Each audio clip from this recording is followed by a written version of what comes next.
There's nothing more important than investing in good old rubber, okay? It'll save your life. The good stuff ain't cheap, but the cheap stuff ain't bad if you're smart and know your way around the whole thing, but it could be, you just gotta be careful, okay? Either way, it's something important to look at if you wanna start experimenting out there and you don't have a health class to teach you. You may be in trouble, okay? There's nothing more uncomfortable. There's nothing more uncomfortable than when Mr. Kid tried to teach that. Poor fruit. I'll never forget you trying to not make it uncomfortable. But I'm still 25 and I'm still scarred for life, and public school systems still can't do it right. I'm talking about tires. Calm down. We're the health class of the automotive industry. I'm Alex, Alex.fi on Instagram, and today we're gonna be talking about the top 5 tires for the track that can also be used as street tires, but we're not gonna put that part in the title because YouTube doesn't like that long of a title, apparently. I don't know. And if you're just jumping into this video, don't forget to subscribe so we can keep making banging videos like this, or not. And I'll just sit over here listening to edgy teen music because I've been stuck at home for like 9 weeks now. And if you're looking for aftermarket wheels, tires, or suspension, be sure to hit us up over at fitmentindustries.com, where we have literally everything, including a badass gallery that has tons of cars on aftermarket stuff. And you can see what you would run next on your next setup, like wheels, tires, suspension, spacers, all that sort of good stuff. And it makes sure that you don't have bunk fitment. That's the key.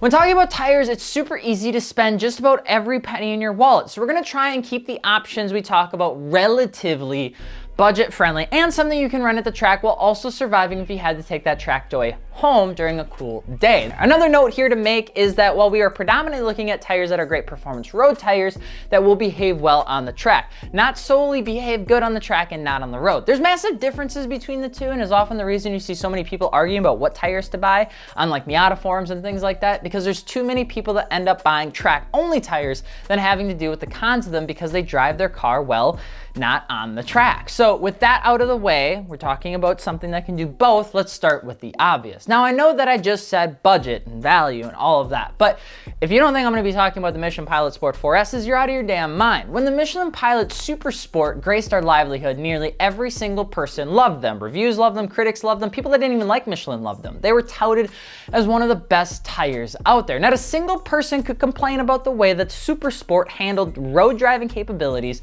with track performance. And even though they were a nickel and dime more than the rest, to a lot of people it was almost always worth it. So when the Michelin Pilot Sport 4S came out, people were worried about how they were gonna make it better. Matt Fair pretty much said it best. They took everything about its predecessor and made it nearly better in all marks, but without really being noticeable enough if you jump from the Super Sports. It was just a good quality tire made even better. What makes this tire special and still number one in most people's eyes is just simply the fact that it can combine the tech of the Sport Cup 2, the predecessor of the Super Sport, its Formula E and Le Mans history, and smacks it all into a single tire. It has variable rubber depending on what part of the tire you're looking at for contact control. It has steering response, performance improvements, and ultimately, it's just one of the few tires you can truly take to the track, run as hard as you possibly can, and then drive that same tire home without fearing you're going to DB it. But as always, some people enjoy an assload of aggressive styling and tires that look like they take your lunch money. Enter the Nitto To5. Now,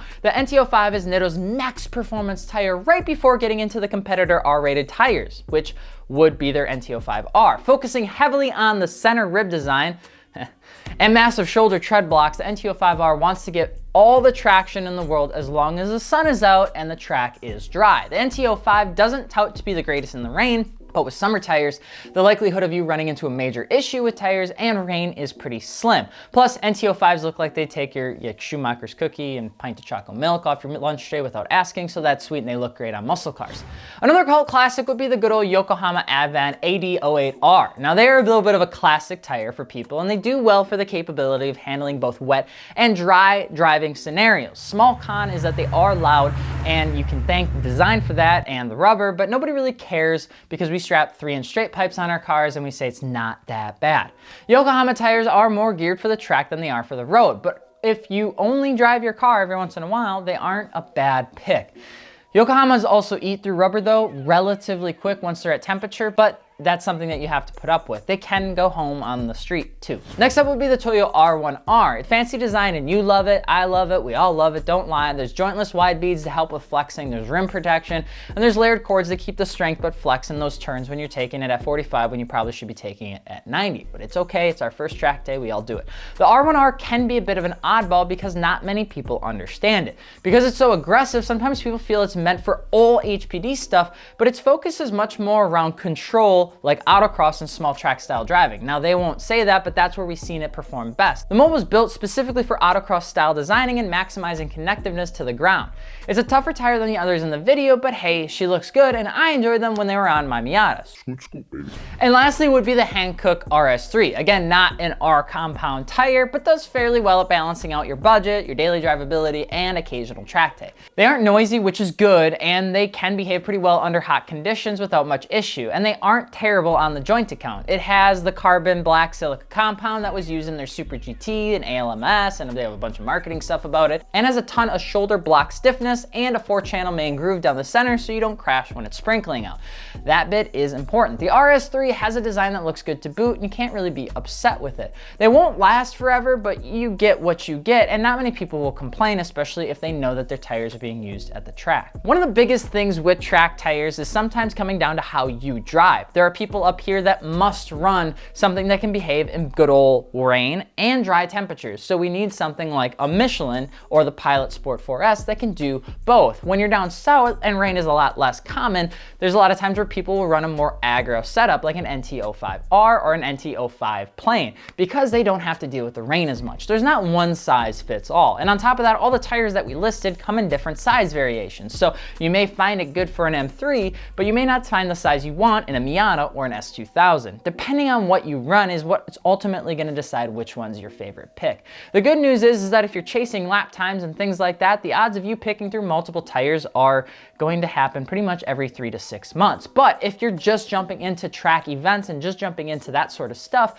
a lot of times we'd recommend just running your OEM tires to start and then from there slowly upgrade down the line. And make sure that when you are getting your tires, don't get anything too aggressive because the odds of you actually needing that much aggressiveness is not there.